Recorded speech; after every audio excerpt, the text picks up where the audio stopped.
You are listening to the Stave Off Podcast, the podcast that gives you the information you need to stave off illness and injuries, letting you live a happy life. And now your hosts, Nick and Christina.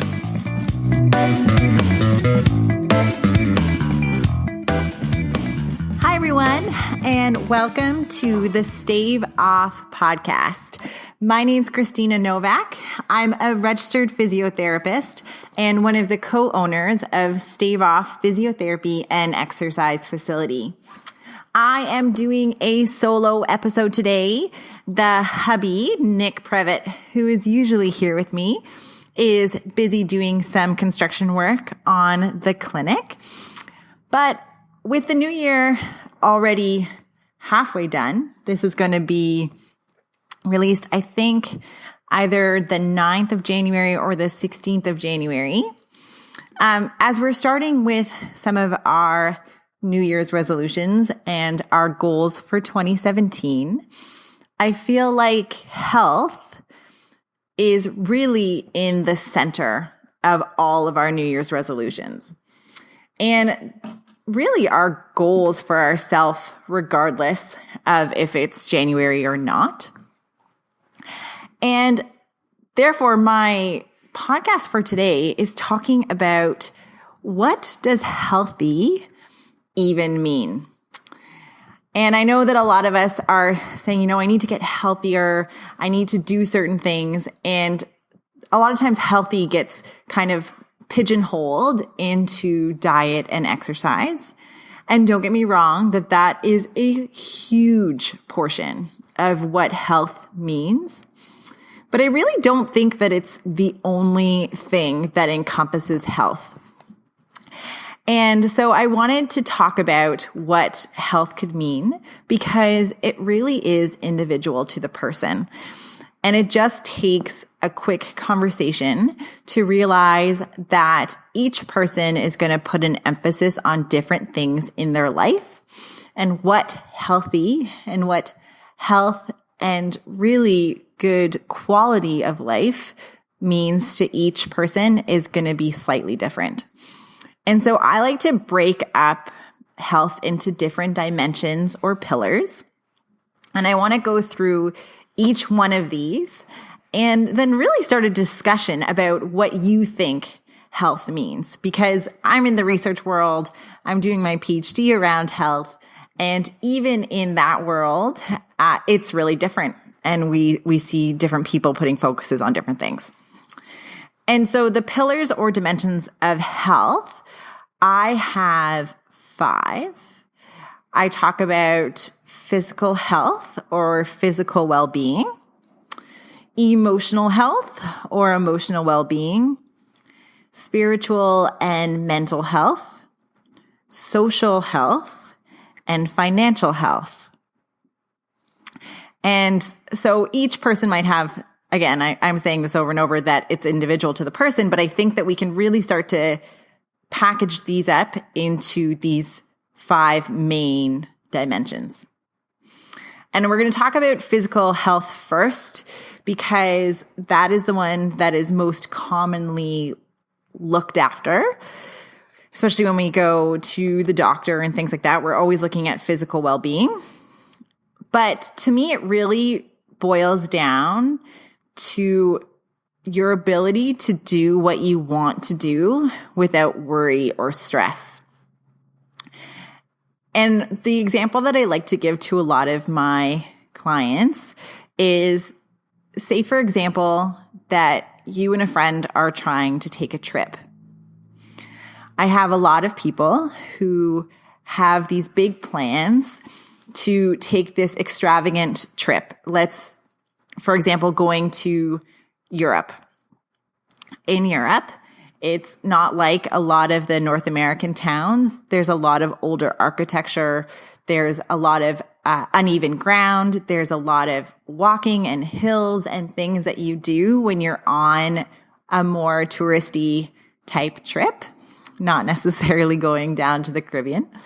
But if you're going on one of these trips, I've had some of my clients be really concerned about their ability to keep up, their ability to do everything that they want to do, And that can be for a lot of different reasons. For some people, they're carrying extra weight, and that weight, it takes more energy to move around. And so they're not able to walk the same distance or do the stairs that you need to. Or for some people, they're even concerned about their ability to fit into different aspects of the travel process, like getting into chairs and going into different areas of the hotel or anything like that, navigating around because of their weight. For others, it's because they just don't have the cardio, or their heart rate isn't able to manage doing a lot of activity at a time without feeling short of breath, getting feelings of breathlessness, or getting feelings of extreme fatigue. And so that's another aspect. A third aspect that may make you stress or worry about being able to take this trip would be pain. And if you're battling an injury or you're battling arthritis, for example, these might be other things that may stop you in your tracks in order to plan this trip. And so what I think is kind of my cornerstone and my touchstone is, could you plan your dream vacation and not worry about it? And the reason why I like this analogy is that it can be individual. For some people, that dream trip is being able to take a cruise. The cruise requires some extra walking that you're not used to, some uneven surfaces potentially with the movement of the water. But for others, that might not be a ton of exercise. So it's relative. For another person, they may want to go on this huge hike where they're traveling up a mountain. And so their idea of physical well-being may be that they are able to climb these mountains, or that their body is able to adjust to change in altitude because they're climbing for this trip for extended periods of time, and their body is able to handle it. For that, it comes right back down to, can you do what you want to do without stress or worry? For other people, if they're having issues with their bowel or their bladder, this stress and worry can be a physical sign because they have to be close to a bathroom. And so kind of going into this dimension of physical well-being, people's individual goals are going to link to what the demands are for them each day. And I think that, thinking about the person or thinking about yourself and what your day-to-day looks like and what you need it to do is going to really determine some of your goals in terms of physical well-being. And it could be not necessarily what you're doing now, but what you want to do. And that can be a goal of walking a kilometer in a race, or doing a 5K run, or doing a triathlon, or doing an Ironman. And so there's this huge continuum of physical well-being, and it's going to be individual and kind of unique to the person. Okay, so there's physical well-being. That's kind of the classic health and healthy living type of model that we go under. The other one is emotional well-being. And I think this is starting to gain some traction, and we're starting to have more conversations around mental health and stress management. I think one of the great campaigns, and I'm not sure the exact day, is like the Bell Let's Talk Day. And it's trying to create a little bit more conversation, more open conversation around emotional well-being and emotional health, because very classically, we never talked about depression or postpartum depression or anxiety or schizophrenia or bipolar disorder. And now these people are starting to recognize what these terms mean. And I'm sure that you have a person in your life who has had to work on this dimension of emotional well-being. And so when I think about emotional well-being, I think not only about your energy level, your emotional energy level, if you're going through a bout of anxiety or depression, or your stress levels are really high and that's affecting your mood. I also think about energy. I kind of got myself backwards there. And I think that sometimes we live in a society where we think that that emotional well-being means that we need to be happy all the time. And it's just simply not true. I was reading this amazing book called The Subtle Art of Not Giving an F. And I'm only going to say F because I want to keep this podcast on the clean and not with an explicit E beside it. But what he was talking about is that sometimes when Mark Manson, who's the author, was saying, we're always saying we're going to be happy when we get this, and we're going to set goals because when I get this, then I'll be happy. And he says by doing that, we're subconsciously acknowledging that right now we're not happy. And so we can have periods of sadness, and I think that we can have goals to improve ourselves or have that personal development. But that doesn't necessarily mean that, one, we can't have a bad day where we're feeling emotions of sadness or stress or anxiety. It's when those symptoms or when those feelings or emotions are the majority of our time. If we look, for example, at how depression is generally diagnosed, it's feelings of persistent sadness or low mood for at least a period of 2 weeks at a time. And so that there's obviously going to be tough times in our life where we're dealing with loss or upset or challenges that may have those periods of sadness or anxiety being a little bit longer. But overall, our emotional well-being is how we're coping with stress and how our mood is as an average across all days. And if we are working on goals related to emotional well-being, that may be a mindset shift where, for example, if we tend to see the glass as being half empty all the time and we are a little bit more on the pessimistic side, working on a goal in emotional well-being or in this dimension, maybe to, try and think about how we're framing things and trying to be a little bit more positive or acknowledge some of the happy things. I was scrolling through my Facebook feed the other day, and I saw this amazing video of a New Year's goal that a person had. And it was that they were going to, every day before they went to sleep, they would talk about one good thing that happened. And she recounts the story. I'm totally blanking on the name of her name. But she said that she had this one day where she had a really tragic thing happen in her life. And it took a lot, but she was able to find one good, happy thing about that day. And so she went to sleep thinking, obviously, about some of the sadness that had happened that day, but also about the one happy thing. And it was related to her husband taking care of her and feeling loved by her husband.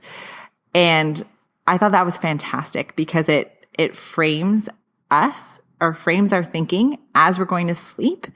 And I think that we kind of perseverate a little bit on some of the negatives, especially as we're getting ready to go to sleep. And this was a great way of doing that mindset shift or creating a goal to try and achieve in that dimension of emotional well-being.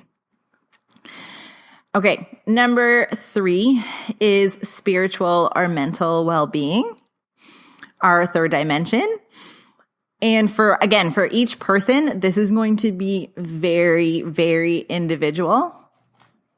And I think we need to be open to where people lie along that spiritual continuum, whether that is just connecting with their religion.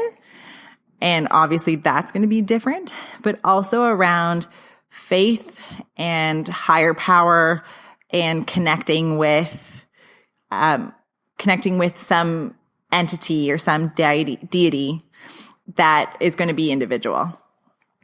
I'm not going to talk a huge amount about that pillar, but just something that I like to acknowledge, because if we are feeling disconnected from our spiritual self, and that is something that is very important to us, it can have a huge impact on our overall quality of life, and it's something that we should be acknowledging. All right, pillar number 4. It's social well-being. And so this is the quality of our relationships. And I think sometimes this one in particular has been really affected in the last couple of years with the rise of social media. And everyone is going to have their own opinions about this. Some people think that social media is amazing for social well-being. For other people, they think it's an awful thing. But really, this dimension is how connected and happy you feel with those connections in your life from a social perspective. And for some people, that is being close to their spouse. For others, it's their friends, it's their family, those people in your life that are important to you and how close you feel with them. As I get older and I get more mature, I really do start to think about the quality of my relationships. And I really took time over the holiday season to reflect on what I'm doing to maintain my relationships and how I'm going to continue to do that in the future. And I realized that I have a couple of friends in particular who mean a lot to me, and having that depth of relationship and feeling connected with them is so important. And it's so much more important than quantity. Some of our relationships can be superficial, and trying to have that depth of connection with a person is something that takes vulnerability and takes time and energy. And so thinking about, the quality or the strength of your relationships, and if that is giving you joy or creating sadness, and what you can do around goals in that regard. And the last one is financial well-being. And I think that this one is often not thought of as much, because when we think about health, we don't necessarily connect that to our finances or what's in our bank accounts. But going nerdy and talking about some of the research, when we look at socioeconomic status, which is a lot of times very closely tied to income level, we can see that people who are in lower socioeconomic demographics can have worse health outcomes, increased risk of hospitalizations and number of chronic conditions and rates of diabetes and things like that, because if we're thinking about our income and if we're living paycheck to paycheck, or we're not making the money that we want to make in order to live the life we want to live, it can be a huge source of stress, and it can shift our priorities. It may mean that you don't have time to go to the gym because you're taking on a second job, or it can mean that you're not able to buy organic everything because you just don't have the money to be spending on groceries and those type of things. It can also be from a planning perspective in terms of our retirement plan. So going a little bit further into if you're in your 50s or 60s and retirement is something that you're dreaming about almost every day, having a solid pension plan can be a source of stress or a source of relief, and that can really contribute into this dimension of financial well-being, and can be something that can really, help you or hinder you as you're going into your retirement years, and can really determine some of the other dimensions, other health dimensions as you're going into those years. And so I always like to bring up financial well-being, not necessarily with my clients, but when I'm talking about this holistic or integrated concepts around health. Okay, so the 5 that we went over: physical well-being, emotional well-being, spiritual or mental well-being, social well-being, and financial well-being. And so for each of these dimensions, I think the amount of emphasis that each person places into each dimension is also going to be individual, just like you're going to have separate goals in each for you versus your spouse versus your sibling versus your friend.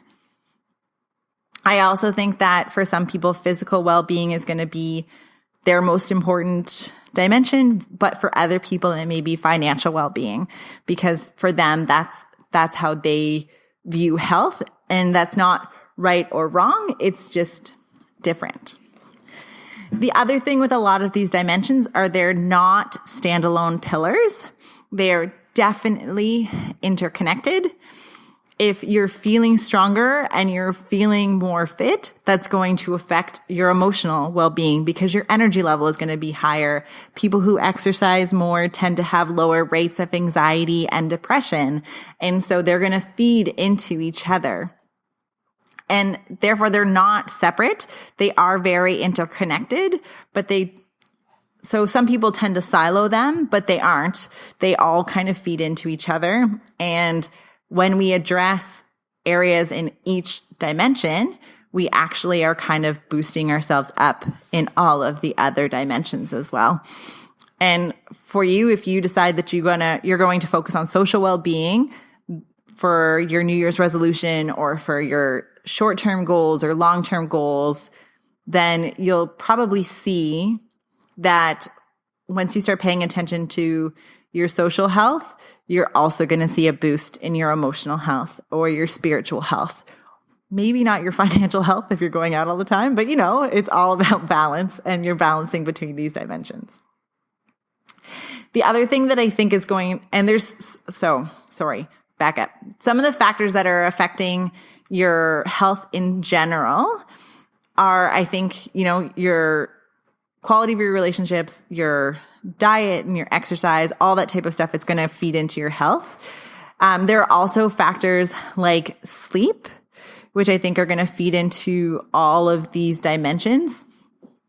And so sometimes speaking about them separately may not be as beneficial, but I like this way of thinking because it allows me to really focus on goals in different areas of my life, because I feel like these all take into account different aspects of wellness.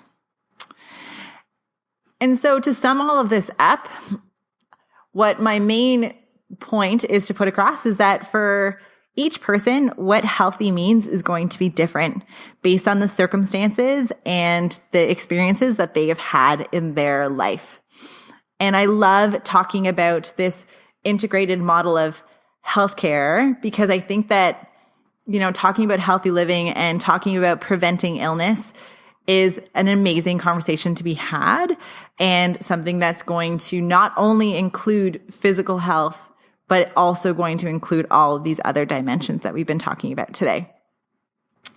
All right, that is it for the podcast for this week. I hope that you enjoyed it, and I hope that we can start having this conversation about health and what health means, because I would love to hear what is your focus and what you love and what you consider to be your most healthy self.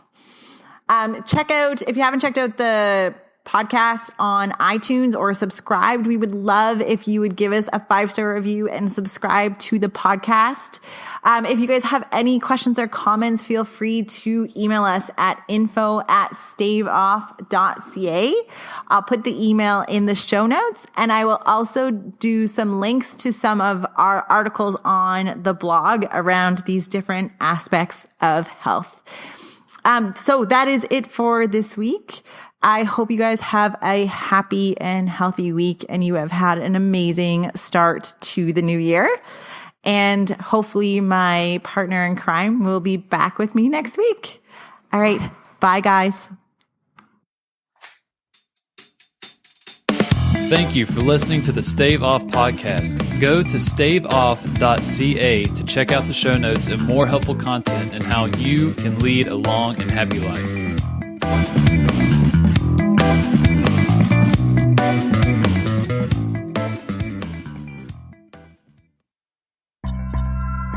This podcast is brought to you in partnership with the Senior Rehab Project at seniorrehabproject.com.